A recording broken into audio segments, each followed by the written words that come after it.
Hello everyone, मैं कल्पना अग्रवाल आप सभी का शिवी एजुकेशन हब पर हार्दिक स्वागत करती हूं। तो जैसा कि हमने आपसे कहा था कि हम सॉल्यूशन चैप्टर का कंप्लीट आपके पास में चैप्टर का एक्सप्लेनेशन लाएंगे, तो आज हमारी क्लास थर्ड है। ओके स्टूडेंट, उससे पहले आप क्लास में आगे बढ़े, आप पहले चैनल को आप सब्सक्राइब करेंगे, लाइक करेंगे और शेयर करेंगे। अगर आपकी कोई भी क्वेरी हो तो आप इस कॉन्टेक्ट नंबर पर अप्रोच कर सकते हैं। Okay, let's start. तो हम क्लास फर्स्ट और सेकंड में देखा था, हमने क्या देखा था कि हमने सॉल्यूट, सॉल्वेंट एंड सॉल्यूशन के बारे में पढ़ा था।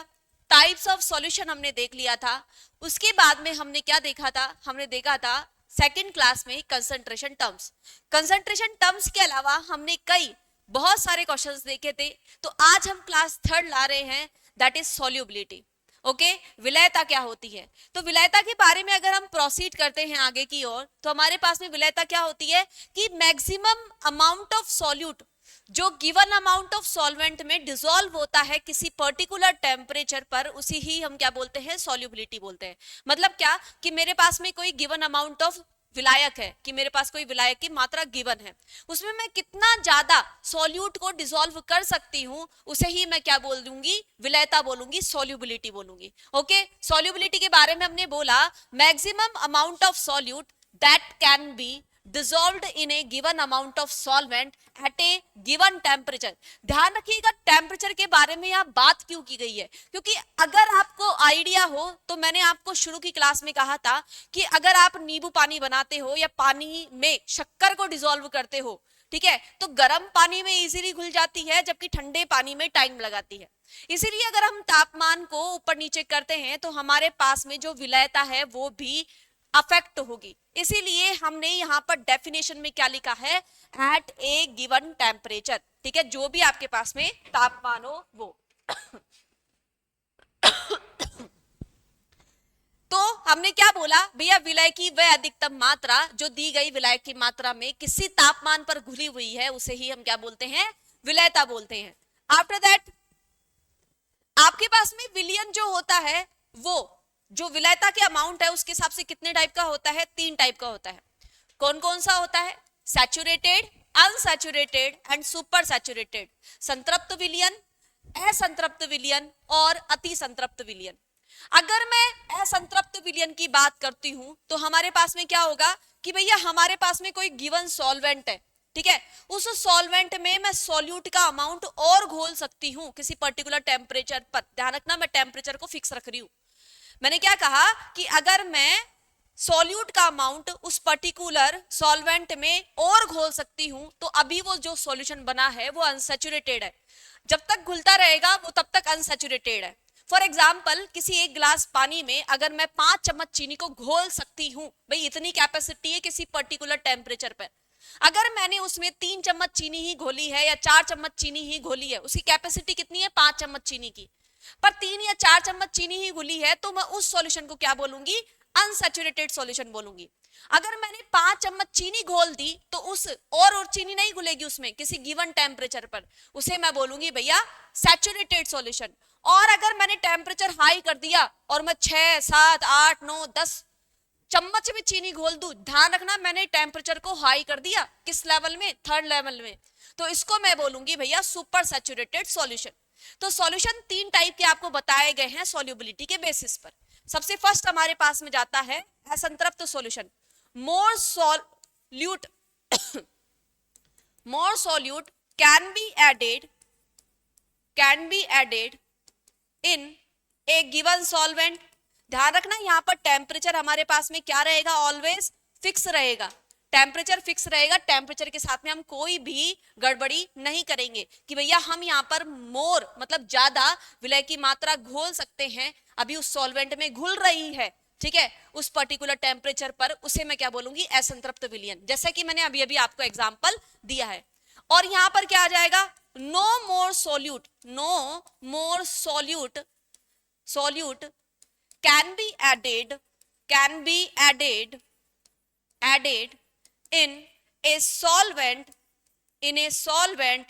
इसे हम क्या बोलेंगे, उस सॉल्यूशन को हम क्या बोलेंगे भैया, संतृप्त विलयन या सैचुरेटेड सॉल्यूशन, कि भैया हाँ अब मैंने कोई सॉल्यूट को घोला, अब वो नहीं घुल रहा है, मैं अब कितनी कोशिश कर लूं, ध्यान रखना टेम्परेचर के साथ में मैं कोई छेड़खानी नहीं कर रही हूं इन दोनों में, जिसमें घुल सकता है वो तो अनसैचुरेटेड, जिसमें अब नहीं घुल सकता उसको मैं क्या बोलूंगी भैया सैचुरेटेड। जैसे तुम्हारी कैपेसिटी है भैया तुम 3 रोटी खा सकते हो, अब ऐसे मत बोलना मैडम डिपेंड करेगा सब्जी खाएगी, अरे मैंने टेम्परेचर के बारे में बात तो करी है कि मान लो तुम 3 रोटी खा सकते हो, अगर तुमको 2 ही रोटी दी जाए तो अभी तुम संतृप्त नहीं हुए हो, और अगर तुमको 4 रोटी देने की कोशिश कर दे तो आप 3 रोटी पर ही क्या हो जाओगे भैया संतृप्त हो जाओगे। तो जितनी अमाउंट ऑफ सॉल्यूट घुल सकता है अगर वो मैंने पूरा घोल दिया तो संतृप्त विलयन बन जाएगा, और अगर मैंने कम घोला उससे तो उसे हम क्या बोलेंगे भैया असंतृप्त विलयन बोलेंगे। ठीक है, ध्यान रखना यहाँ पर फिक्स टेम्परेचर की हम बात करते हैं, हमेशा क्या रहेगी भैया हमारे पास में फिक्स टेम्परेचर रहेगा। और सुपर सैचुरेटेड विलयन में हम क्या बोलेंगे भैया, अति संतृप्त विलयन में क्या बोलेंगे कि भैया यहां पर और हम विलय की मात्रा और ऐड कर सकते हैं, मात्रा को संतृप्त विलयन की मात्रा से संतृप्त विलयन में उपस्थित विलय से ज्यादा घोल सकते हैं। शर्त क्या है, घोल सकते हैं। शर्त क्या है भैया कि तापमान बढ़ाकर, शर्त क्या है तापमान बढ़ाकर। जैसे चीनी की चाशनी बनी कैसे कि जैसे ही मैंने तापमान बढ़ाया तब आप और चीनी घोल सकते हो। ध्यान रखना जैसे ही वो चीनी का जो चाशनी है वो ठंडा होता है तो वापस क्रिस्टल फोम बनने लग जाते हैं। तो मैंने ये वाली जो सुपर सैचुरेटेड की कंडीशन दी है वो कब दी है, जब मैं तापमान को इंक्रीज कर रही हूं। ओके स्टूडेंट, तो आपने अभी पढ़ा super saturated solution, unsaturated solution and saturated solution. आगे प्रोसीड करते हैं। यस, अब हम सॉल्युबिलिटी के बारे में बात करेंगे। इस चैप्टर में सॉल्युबिलिटी में 3 टाइप में हम बात करते हैं। सबसे फर्स्ट हम बात करते हैं कि अगर हम सॉलिड को लिक्विड में घोल रहे हैं, ठीक है, हम लिक्विड वाले पोर्शन की ज्यादा बात करेंगे कि हमने क्या बोला कि अगर हम सॉलिड को लिक्विड में घोलेंगे, पहला सॉल्युबिलिटी। दूसरा सॉल्युबिलिटी अगर मैं गैस को लिक्विड में घोलूंगी, दूसरा सॉल्युबिलिटी। तीसरा अगर मैं लिक्विड को लिक्विड में घोलूंगी। तो आज की क्लास में हम 2 सॉल्युबिलिटी के बारे में पढ़ेंगे। ध्यान रखना फर्स्ट वाले जो सॉल्युबिलिटी होती है, जो विलायता होती है किसकी, कि जो ठोस है उसको मैं द्रव में घोलना चाहती हूं। तो यहां पर हमारे पास में एक प्रिंसिपल आता है दैट इज ले चैटलियर प्रिंसिपल, जिसे हिंदी में नाम बिगाड़ करके कहते हैं ला शातेलिय नियम। दूसरा जब हम पढ़ते हैं, दूसरे में क्या होता है हमारे पास में, जब हम गैस को डिसॉल्व करते हैं किसमें, लिक्विड में, तो यहां पर हमारे पास में दूसरा एक मेन लॉ आता है, एक नियम आता है, उसे हम बोलते हैं हेनरी लॉ। ठीक है, हेनरी का नियम बोलते हैं, very very important. And third is जब हम लिक्विड को लिक्विड में घोलते हैं तो हमारे पास में तीसरा लॉ आता है, उसे मैं बोलती हूँ राउल्ट लॉ। ध्यान रखना ये जो नियम एक एक सॉल्युबिलिटी में आ रहे हैं, विलेयता में आ रहे हैं, यहां से क्वेश्चन बनने के हमेशा चांसेस रहते हैं, स्पेशली राउल्ट का लॉ और हेनरी का लॉ। ओके, आगे प्रोसीड करते हैं स्टूडेंट। तो solubility of solid in liquid, कि भैया हम द्रव में किसकी सॉल्युबिलिटी को पढ़ रहे हैं, ठोस की। द्रव में घोल रहे हैं, एक बार ठोस को घोल के देखेंगे, फिर एक बार है ना हम गैस को घोल के देखेंगे, और एक बार हम द्रव को घोल करके देखेंगे। तीनों को घोल करके देखेंगे और तीनों की सॉल्युबिलिटी अलग अलग करके पढ़ेंगे। फर्स्ट हमारे पास में क्या आ रहा है कि भैया solubility of A solid in a liquid. Okay student, कि भैया सबसे पहले अगर हम उसकी बात करते हैं तो कौन कौन से फैक्टर इसको अफेक्ट करते हैं, कौन कौन से कारक इसको क्या करते हैं भैया, इसको अफेक्ट करते हैं। सबसे पहले मैं बात करूंगी ध्रुवीयता। अब तुमको पता है भैया, तुम किसी स्कूल या कॉलेज में जाते हो तो तुम तुम्हारे माजने के दोस्त बनाते हो, अरे हाँ या ना, नहीं भी बनते हैं तो भी तुम उनको अपने माजने के कर देते हो। जैसे तुम्हारा कोई दोस्त है बहुत ज्यादा वो ना घूमता करता है और तुम एकदम पढ़ाकू इंसान हो, अगर तुम्हारी दोस्ती अच्छी हो गई है तो ना तुम भी उसके साथ में घूमने फिरने लग जाओगे। अब ऐसे मत बोलना मैडम मैं उसको पढ़ाकू बना दूंगा, ऐसा कभी नहीं होता है, ऐसा बहुत रेयर होता है। ठीक है, तो तुम तुम्हारे जैसे दोस्त बनाने को प्रीफर करते हो, उसी प्रकार से अगर हम किसी भी विलय को है ना विलायक में घोलना चाहते हैं तो विलायक में तभी घुलेगा जब वो उसके समान हो। समान जैसे फॉर एग्जाम्पल मैंने कहा कि मैं नमक को पानी में घोल सकती हूँ। नमक का कैटेगरी भी कैसा होता है, पोलर कैटेगरी होता है, मतलब NaCl Na+, Cl-, plus minus cation anion, और वाटर को अगर हम देखते हैं तो H प्लस OH माइनस में हम इसका मानते हैं कि भैया ये भी पोलर कैटेगरी का होता है। तो अगर मैं नमक को पानी में घोलती हूँ इजीली घुल जाएगा, क्योंकि दोनों का कैटेगरी क्या जा रहा है, पोलर जा रहा है। तो यहां पर हमने क्या बोला कि भैया सबसे पहले अगर हम बात करते हैं दैट इज ध्रुवीयता, पोलैरिटी। यहां पर क्या होगा, सिमिलर डिसॉल्व सिमिलर, है ना, माजने का माजने में घुलता है, मतलब समान समान को घोलता है। पोलर पोलर को घोलेगा, ठीक है, नॉन पोलर नॉन पोलर को घोलेगा। नॉन पोलर का मतलब क्या हो जाएगा, जैसे फॉर एग्जांपल बेंजीन हो गया, जैसे फॉर एग्जांपल कैरोसिन हो गया, पेट्रोल हो गया, डीजल हो गया, है ना, ये सब किस में घुल सकते हैं आपके पास में, जो ऐसे ही हो। जैसे मैं CCl4 की बात करती हूँ तो CCl4 आपके बेंजीन, टोलुइन, है ना, इन सब में घुल सकता है, क्योंकि ये कैसे है, नॉन पोलर है। नॉन पोलर जिनमें ध्रुव मतलब पॉजिटिव और नेगेटिव नहीं बनते हैं, जिनमें पोलरिटी नहीं होती है, ध्यान रखना। पोलर का मतलब क्या हो गया कि भैया जिनमें पॉजिटिव और नेगेटिव आयन बनते हैं उन्हें हम पोलर बोलेंगे, और नॉन पोलर किसको बोलेंगे, जिसमें पॉजिटिव और नेगेटिव नहीं बनते हैं। ये आपको पता हो तो आप एक है ना द्विध्रुव आघूर्ण डायपोल मोमेंट पढ़ते हो, चैप्टर नंबर 4 है ना, केमिकल बॉन्डिंग, क्लास 11 में पढ़ते हो, वहां पर से ये कॉन्सेप्ट उठाया जाता है, वहां पर आपको सिखाया जाता है कि कैसे पोलरिटी डेवलप होती है और कैसे नहीं होती है। ओके, आगे देखिएगा कि हमारे पास में जो पोलर सॉल्यूट है वो पोलर सॉल्वेंट में इजीली घुल जाएगा, यस मैंने टिक कर रखा है। और नॉन पोलर जो सॉल्वेंट है ना, नॉन पोलर जो सॉल्यूट है, एक मिनट, जो नॉन पोलर सॉल्यूट है वो किसमें घुल जाएगा आपके पास में, वो किसमें घुल जाएगा आपके पास में, नॉन पोलर सॉल्वेंट में घुल जाएगा। पर अगर यही चीज मैं क्या करूं कि भैया पोलर सॉल्यूट को किसमें घोलना चाह रही हूं, नॉन पोलर सॉल्वेंट में घोलना चाह रही हूं, तो ऐसा कभी नहीं होगा, नहीं नको कतई नहीं होगा भैया, ठीक है। तो मैंने आपको बता दिया कि भैया रीजन क्या होता है। तो अगर सेम कैटेगरी के है ना, सेम माजने के हैं, वी कैन से, है ना, तो हम क्या बोलेंगे कि सॉल्युबिलिटी इजीली हो जाएगी। नेक्स्ट स्लाइड पे हम प्रोसीड करते हैं। तो दूसरा जो फैक्टर होता है हमारे पास में वो होता है टेम्परेचर, तापमान, तापमान पर निर्भरता। आपने पढ़ा होगा एक्सोथर्मिक रिएक्शन और एंडोथर्मिक रिएक्शन। अरे हाँ, हिंदी में बोल रही हूँ कि भैया ऊष्माशोषी अभिक्रिया और ऊष्माक्षेपी अभिक्रिया। अब ऊष्माशोषी अभिक्रिया और ऊष्माक्षेपी अभिक्रिया क्या क्या होती है, तो मैंने क्या कहा था आपको, अगर आपने मेरी प्रीवियस क्लास कहीं और पे भी देखी होगी तो वहां से आप सीख सकते हो, या मैं आपको यहां पर भी बता दूंगी कि भैया जो ऊष्माशोषी होती है उसमें आपको टेम्परेचर देना पड़ता है उस अभिक्रिया को करवाने के लिए। एंडोथर्मिक, एंडो मतलब अंदर जा रही है, क्या, थर्म मतलब होता है टेम्परेचर। एंडोथर्मिक रिएक्शन का मतलब होता है अगर आपको टेम्परेचर देना पड़ रहा है या उसमें हीट देना पड़ रहा है, that reaction is called endothermic reaction. और एक्सोथर्मिक का मतलब क्या होता है, एक्सो मतलब बाहर निकलना, थर्मिक मतलब टेम्परेचर, अगर टेम्परेचर बाहर की ओर निकल रहा है तो उसे हम क्या बोलते हैं, एक्सोथर्मिक रिएक्शन, ऊष्माक्षेपी अभिक्रिया, ठीक है। अब अगर तुमने लास्ट में क्लास 11th में नहीं पढ़ा, तुम्हारे कर्म खराब थे मुझे पता है, पर फिर भी अगर तुम मान लो बुक खोल के देखते हो या आगे देखते हो कि हाँ ये टॉपिक कहाँ रिलेट कर रहा है, तो मैं आपको बता दूं ये जो टॉपिक है आपके ले चैटलियर वाला प्रिंसिपल, वो आपके रिलेट करेगा इक्विलिब्रियम चैप्टर से, ठीक है, जो अब 6 या 7 चैप्टर है आपके क्लास में, ठीक है, क्लास 11th में। तो ले चैटलियर प्रिंसिपल क्या कहता है,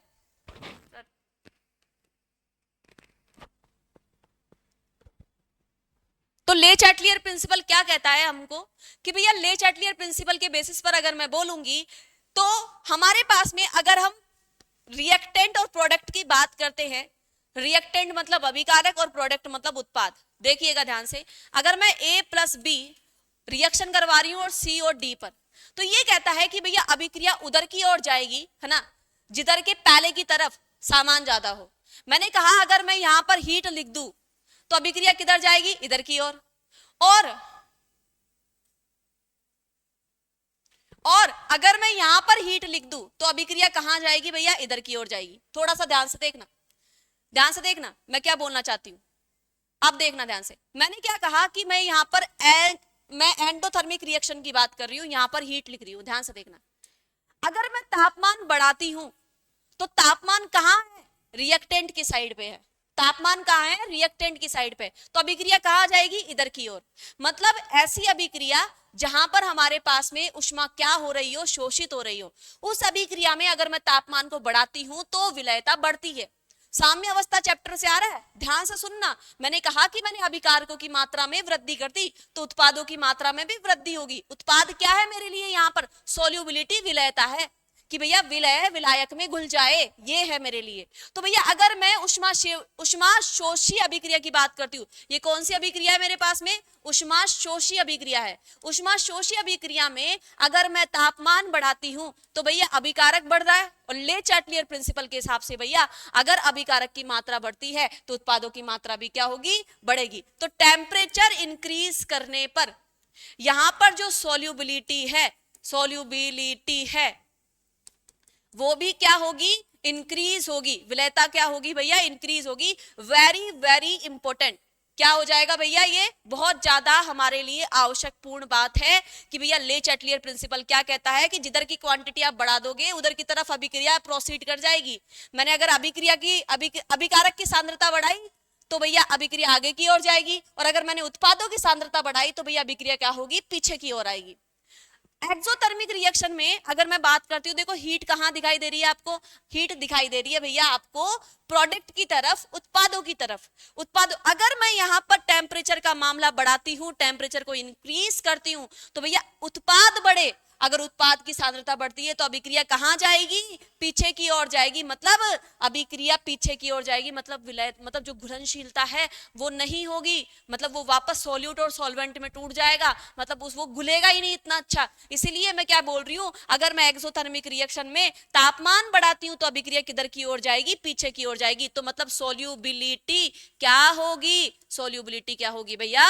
डिक्रीज होगी। इट्स मीन अगर मैं टेम्परेचर को डिक्रीज करती हूं, ध्यान रखना मेरे को एक्सोथर्मिक रिएक्शन के लिए है ना क्या करना चाहिए? टेम्परेचर को डिक्रीज करना चाहिए। यही रीजन है कि चूने के पानी को जब भी कड़ी गाड़ी जाती है तो मटके में गाड़ी जाती है मोस्टली, जिससे सॉल्युबिलिटी अच्छी खासी रहे।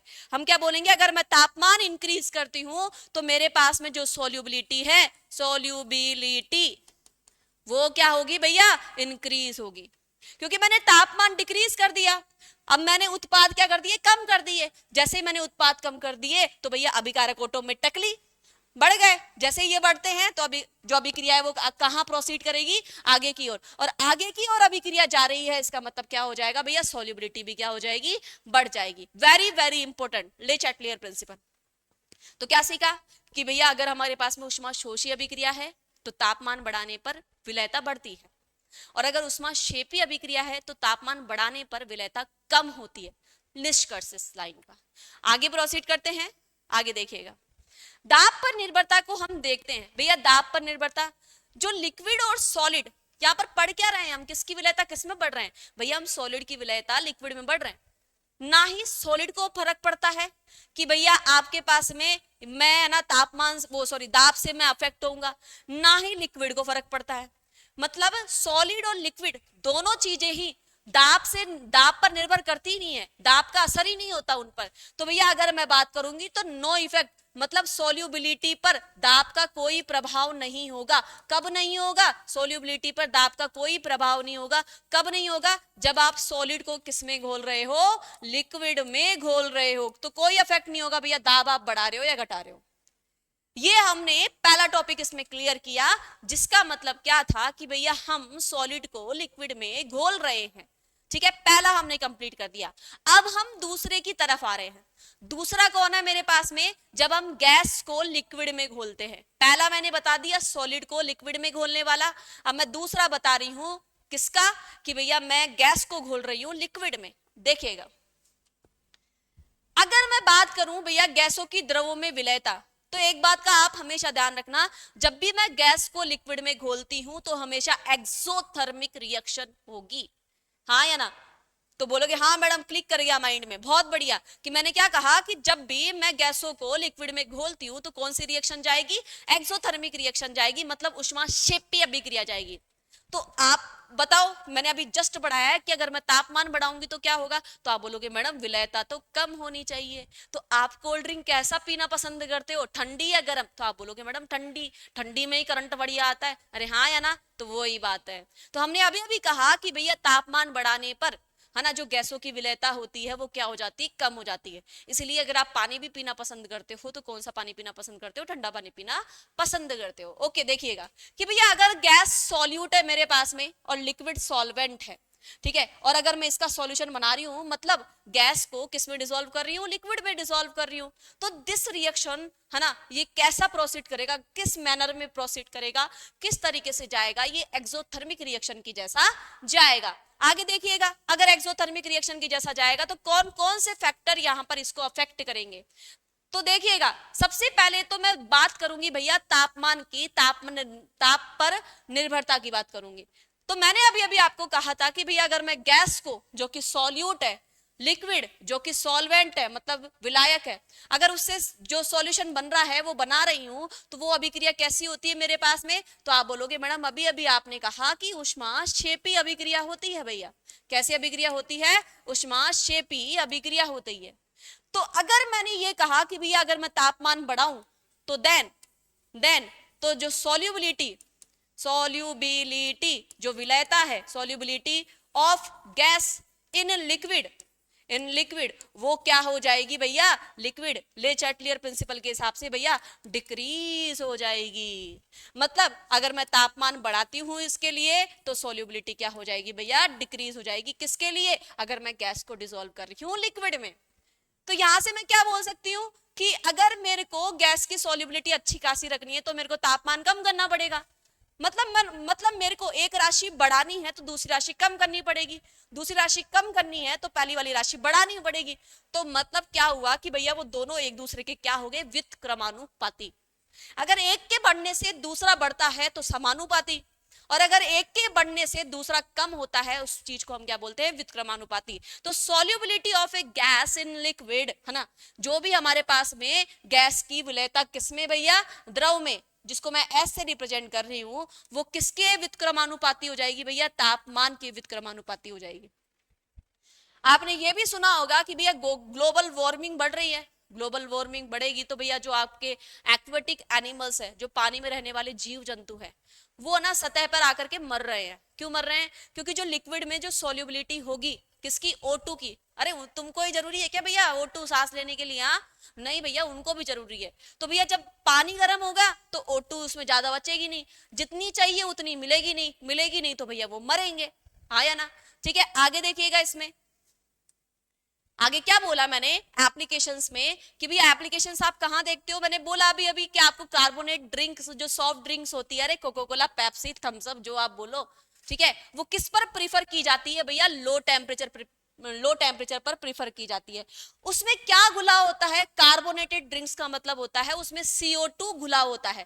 क्या घुला होता है भैया, CO2। ध्यान रखना, ज्यादा बहुत बेकार रहती है ये, ठीक है।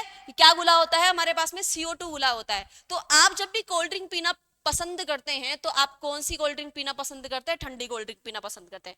अब और सुनो भैया, बहुत बढ़िया फैक्ट वाली बात, डेली रूटीन वाली बात। आपने देखा होगा कि आप बड़बड़ाते होंगे कभी कि भैया थम्स अप कोको कोला की बोतल में इतना स्पेस खाली रहता है ना। जब ये मैन्युफैक्चर होता है, मतलब जब ये कोल्ड ड्रिंक्स में CO2 मिलाई जाती है, तब भैया इसका तापमान क्या होता है, कम होता है। CO2 मिला दी, अब तुम्हारे लिए भैया फ्रिज में रख करके मुंबई से जयपुर ऐसे थोड़ा ना भेजेंगे कि भैया हाँ भैया उसके लिए जानी है तो भैया आप तो भैया उसमें भेजो, ऐसा कभी नहीं होगा। तो भैया उनको ट्रैवलिंग मतलब इजी करने के लिए, उनको मतलब चीप तुम्हारे पास में पहुंचे, मतलब ज्यादा पैसा तुम्हारी जेब से ना लगे, तो वो क्या करते हैं भैया, कंटेनर को ऐसे धूप में भेजते हैं।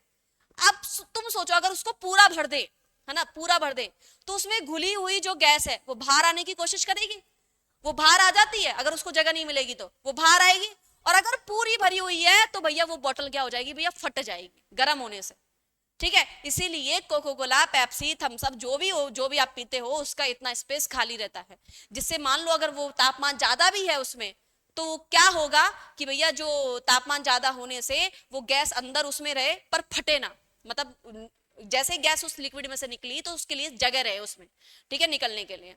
अब दूसरी बात कि भैया आपने क्या बोला कि भैया हाईली प्रेशर पर इसको मतलब हम ना CO2 डालते हैं।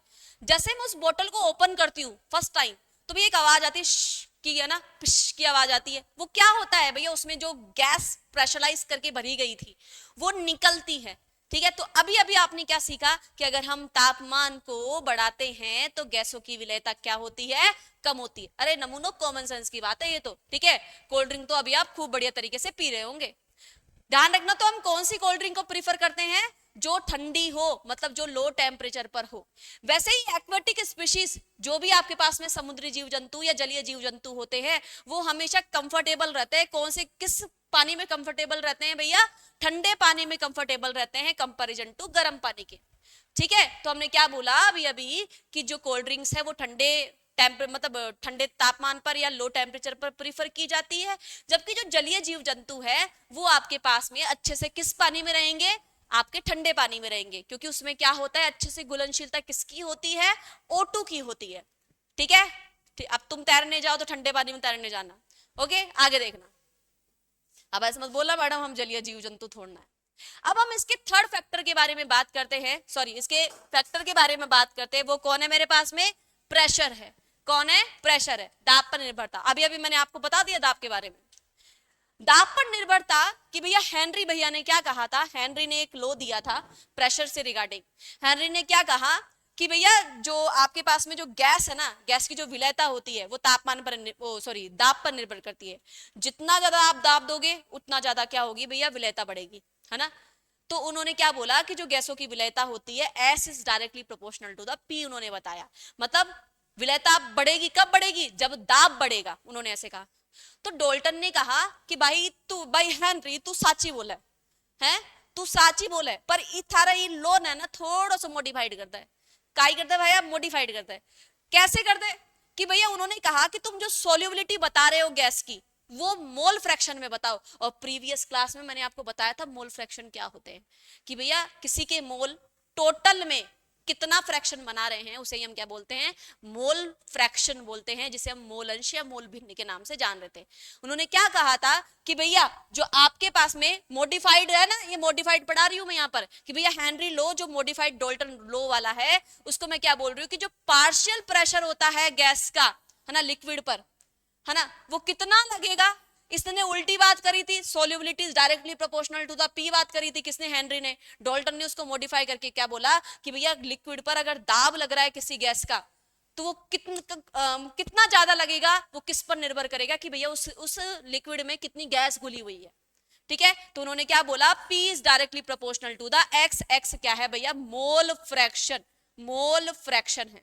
क्या है भैया, मोल फ्रैक्शन है। मैं तुम्हारी एक्स की बात नहीं कर रही हूं यहां पर, ठीक है। मोल fraction of gas in solution. तो क्या बोला इसमें, तो P इक्वल टू क्या हो जाएगा, KH x। KH क्या है भैया, यहां पर हेनरी भैया का स्थिरांक है भैया, हेनरीज कांस्टेंट है। यहां पर क्या है भैया, हेनरीज कांस्टेंट है।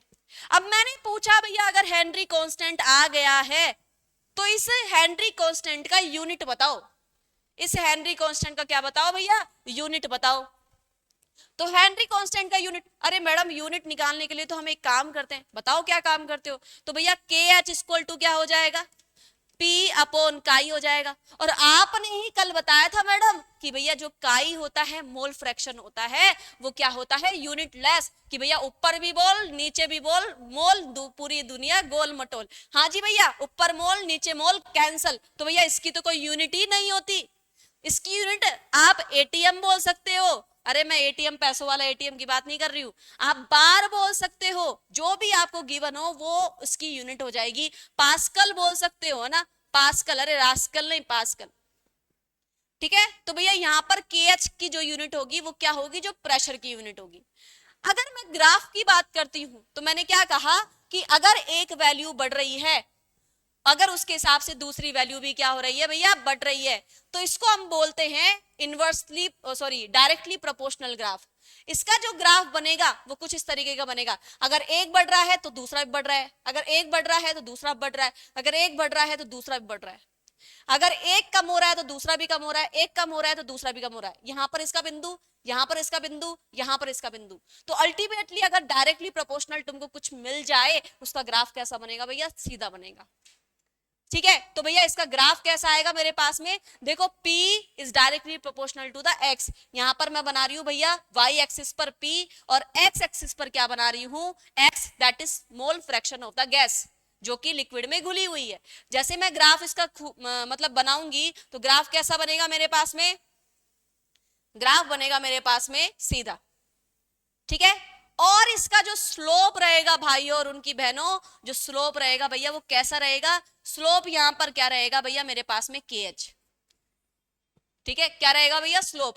अब यहां से कई बार क्या होता है, क्वेश्चन आपको ग्राफ की फॉर्म में दे दिया, अब पूछेगा भैया P इतना है, X इतना है, तो KH बताओ, तो भी आप निकाल सकते हो।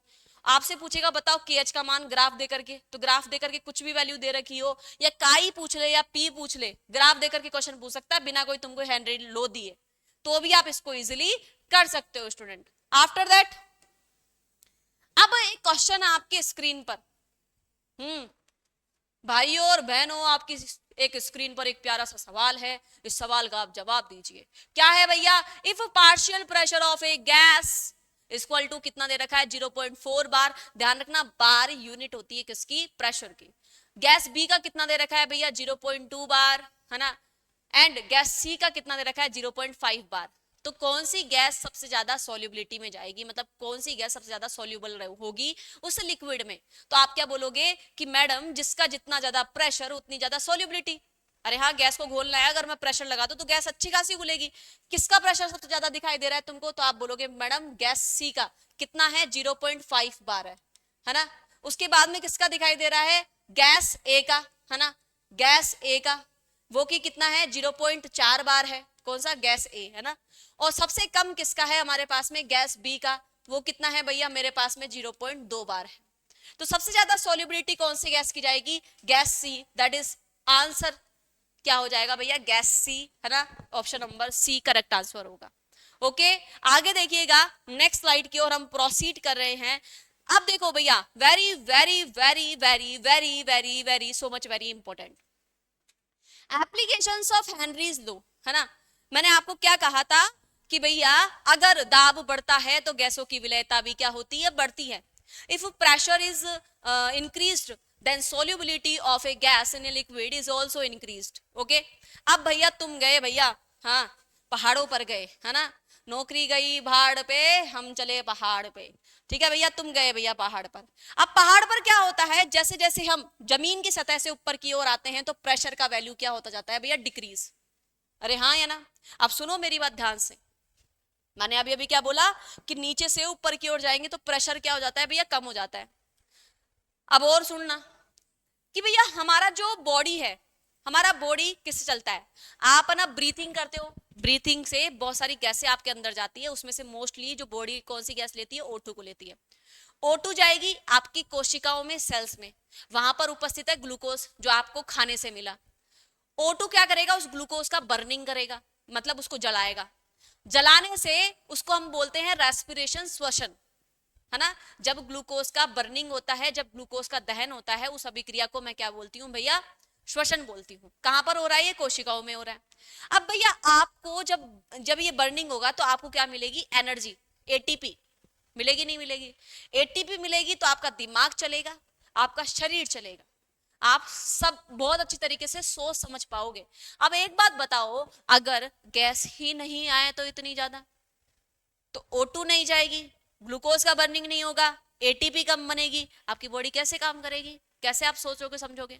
तो भैया हमने क्या बोला अभी अभी कि आप अगर नीचे से ऊपर की ओर जाते हो तो भैया O2 in blood vessels, blood vessels ये भी क्या होती जाती है भैया, ये भी कम होती जाती है, ठीक है। तो एनर्जी भी क्या बनेगी भैया, एनर्जी कम बनेगी भैया, एनर्जी कम बनेगी तो आप क्लियर है ना, थिंक नहीं कर पाओगे, सोच नहीं पाओगे। इस कंडीशन को मैं क्या बोलूंगी भैया, इस कंडीशन को मैं बोलती हूँ एनोक्सिया, एनोक्सिया क्या बोलते हैं भैया, इसको हम एनोक्सिया बोलते हैं, ठीक है। तो नौकरी गई भाड़ में, हम चले पहाड़ पर, तब जाना भैया जब आपके वहां पर ऑक्सीजन का लेवल थोड़ा ठीक ठाक हो, ब्रीथिंग अच्छे से करनी पड़ेगी। समझ में आया क्या बोलना चाह रही हूं मैं यहाँ पर। तो हमने फर्स्ट एप्लीकेशन पढ़ा कि भैया अगर आपके पास में कोई भी पर्वतारोही जो रहता है वो ऊपर जाता है तो कई कई बार, है ना, इतना सोच समझ नहीं पाता है, उसको चक्कर वक्कर आने लग जाते हैं। और एक फैक्ट पता है आपको, जो भी आप ऑक्सीजन लेते हो ना, पढ़े हो तो उसकी बात नहीं कर रही हूँ, पर जो अगर आप काम करते हो, कुछ भी काम करते हो, तो आपकी बॉडी का ना अगर 100% ऑक्सीजन है ना, उसमें ब्रेन, है ना, ये अकेला ये माथा 20% ऑक्सीजन खा जाता है अपने काम के लिए, 20% ऑक्सीजन।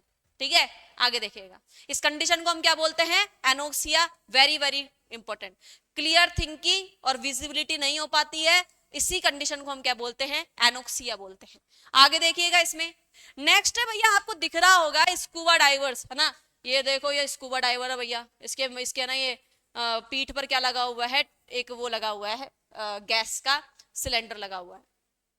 अब भैया ये जो जलपरा है, ये कौन है भैया आपके पास में? ये जलपरा है, ये, है ना? ये जलपरी से मिलने जा रहा था, ये जलपरा है ना? अब भैया स्कूबा डाइवर जिसे मैं बोल रही हूँ, हिंदी में बोलते हैं हम उसको गोताखोर। मैंने क्या बोला कि नीचे से ऊपर जाने पर प्रेशर घटता है, कम होता है, और ऊपर से नीचे आने पर प्रेशर क्या होगा भैया? इंक्रीज होगा। क्या होगा? इंक्रीज होगा। जब ये भैया नीचे की ओर अपने जलपरी से मिलने गया, कौन? जलपरा जलपरी से मिलने गया, तब ना इसके पीठ पर लगा हुआ जो गैस सिलेंडर है, उसमें से जो गैसें आ रही है, अब ऐसा तो नहीं केवल ऑक्सीजन ऑक्सीजन लेके जाएगा, तेरा भाई केवल ऑक्सीजन लेकर के जाएगा, ऐसा नहीं होगा। मिक्सचर ऑफ गैसेस होती है उसमें। अब भैया लेकर के गया तो नाइट्रोजन होती है उसमें, ऑक्सीजन होती है उसमें, और भी कई गैसेस होती है। तो वो जैसे नीचे आया तो भैया नाइट्रोजन, है ना, उसके ब्लड में क्या हो गई भैया? घुल गई, डिसॉल्व हो गई, because of high pressure, because of high pressure, है ना? अब भैया ये जलपरा जलपरी से मिलकर के नीचे ही थोड़ा ना रहेगा, ऊपर भी आएगा। जैसे ही जलपरा ऊपर की ओर आता है, जैसे ही ये ऊपर की ओर आएगा भैया, है ना, जैसे ही ऊपर की ओर आता है वापस रिटर्न, जैसे ही रिटर्न होता है तो क्या होगा? तो इसका जो प्रेशर होगा वो कम होगा। अब N2 तो काम ही नहीं आती है, O2 तो काम आ जाती है। अब जैसे ही N2 काम नहीं आएगी तो भैया जो N2 है उसके बबल्स बनने लग जाते हैं, है ना? वो निकलेगी तो भैया बबल्स बनेंगे तो भैया ब्लड वेसल्स में जो बबल्स बनने की वजह से जो टिश्यू में, मतलब जो ब्लड कनेक्टिविटी है या जो ब्लड का फ्लो है, मतलब जो रक्त परिवहन हो रहा है, रक्त का परिवहन हो रहा है, वो रुक जाएगा। रुक जाने से उसकी मौत तक हो सकती है। ठीक है, तो हमने क्या बोला कि जैसे N2 के बबल्स बनेंगे तो भैया जो ब्लड सर्कुलेशन है वो क्या हो जाएगा? रुक जाएगा, स्टॉप हो जाएगा। क्या हो जाएगा भैया? स्टॉप हो जाएगा। इस कंडीशन में क्या करना चाहिए, है ना? इस कंडीशन को सबसे पहले तो हम बोलते हैं बैंड्स, हिंदी में भी बैंड्स ही बोलते हैं भैया, उसको भी एनोक्सिया ही बोल रहे थे, इसको बैंड्स ही बोलेंगे। Very very important. बबल्स बनने की कंडीशन क्या कहलाती है? बैंड्स कहलाती है। इस कंडीशन का इसका उपचार क्या है भैया? इसका उपचार क्या है कि जो गैस सिलेंडर लेकर के जाएगा, है ना, उसमें कितना ही प्रेशर हो जाए गैसेस घुलती नहीं है, उन गैसेस को ज्यादा भरेगा। उसमें से एक है भैया हीलियम। भैया नीचे जा रहा है तो हीलियम में मैं तो नहीं जाऊं, ब्लड में मैं तो नहीं जाऊं, और वो जाएगी नहीं तो निकलेगी नहीं तो भैया बबल्स नहीं बनेंगे तो भैया बैंड्स की कंडीशन आएगी ही नहीं। तो हीलियम को 11.7% तक क्या करते हैं भैया? घोला जाता है। इसके किसमें? टैंक में। पहले लेके जा रहा था भैया नाइट्रोजन का अमाउंट ज्यादा कर रहा था, अब किसका अमाउंट ज्यादा कर रहा है? हीलियम का। हीलियम की कैटेगरी इतनी अच्छी नहीं जाती घुलने के ड्यूरेशन में, चाहे कितना ही प्रेशर आप लगा लो। ठीक है, इसलिए क्या भरा जा रहा है? हीलियम को भरा जा रहा है। आगे देखिएगा हमारे पास में। तो इसी तरीके से हमारी ये प्यारी सी क्लास यही खत्म होती है। तो आज हमने क्या पढ़ा? आज हमने पढ़ा सॉल्युबिलिटी। हमने सॉल्युबिलिटी के बेसिस पर 3 चीजें पढ़ी, एक तो अनसैचुरेटेड, सैचुरेटेड और सुपर सैचुरेटेड सॉल्यूशन। फिर हमने क्या पढ़ा भैया? सॉल्युबिलिटी के 3 पार्ट्स हम पढ़ रहे थे। कौन कौन से पढ़ रहे थे? एक तो हम सॉलिड को लिक्विड में देख रहे थे, हम एक गैस को लिक्विड में देख रहे थे, और नेक्स्ट क्लास में जो हम देखेंगे भैया लिक्विड में लिक्विड को, वहां पर आएगा भैया राउल्ट लॉ। इंपॉर्टेंट चीजें आज क्या थी? आज इंपॉर्टेंट चीजें थी, एक तो ले चैटलियर प्रिंसिपल। ले चैटलियर प्रिंसिपल क्या कहता है कि अगर आप अभिकारक बढ़ाते हो तो भैया उत्पाद की मात्रा बढ़ती है, और अगर आप उत्पाद बढ़ाते हो तो अभिक्रिया वापस पूर्व दिशा में चली जाएगी, है ना? तो वहां पर अभिकारकों की मात्रा बढ़ेगी। तो इस कंडीशन को हम ले चैटलियर प्रिंसिपल कहते हैं। नेक्स्ट आप पढ़ रहे थे किसमें कि भैया जब हम गैस को घोल रहे हैं लिक्विड में, तो आप वहां पर पढ़ रहे थे हेनरी लॉ। हेनरी साहब क्या कहते हैं कि भैया जो गैस के जो लिक्विड होता है जिसमें गैस घुली हुई होती है, उसके ऊपर जो गैस का प्रेशर जो लगेगा, वो कितना प्रेशर लगेगा? जितनी गैस उस विलियन में घुली हुई है उतना प्रेशर लगेगा। ठीक है, और आपके यहाँ पर सबसे इंपॉर्टेंट पोर्शन जाता है इसकी एप्लीकेशंस। ठीक है, कार्बोनेटेड ड्रिंक आप ना प्रीफर किस पे करते हो? तो आप बोलोगे भैया हम ठंडी ड्रिंक्स प्रीफर करते हैं। किस पर प्रीफर करते हैं भैया? लो टेम्परेचर पर प्रीफर करते हैं। ठीक है, ये पर्वतारोही को एनोक्सिया क्यों हुआ, है ना, ये गोताखोर को बेड्स क्यों हुआ, इन सब के बारे में आपने पढ़ लिया है। नेक्स्ट क्लास में हम राउट्स वगैरह देखेंगे। तो इसी के साथ ऐसे ही हमारे साथ जुड़े रहिए। कोई भी क्वेरी हो, आपके सामने व्हाट्सएप नंबर थे, वो आप वहां पर व्हाट्सएप कर सकते हो, और आप कमेंट बॉक्स में कमेंट कर सकते हैं कि आपको ये सेशन कैसा लगा। ठीक है, तो चैनल को लाइक कीजिए, सब्सक्राइब कीजिए और शेयर कीजिए। Thank you so much. जय हिंद, जय भारत।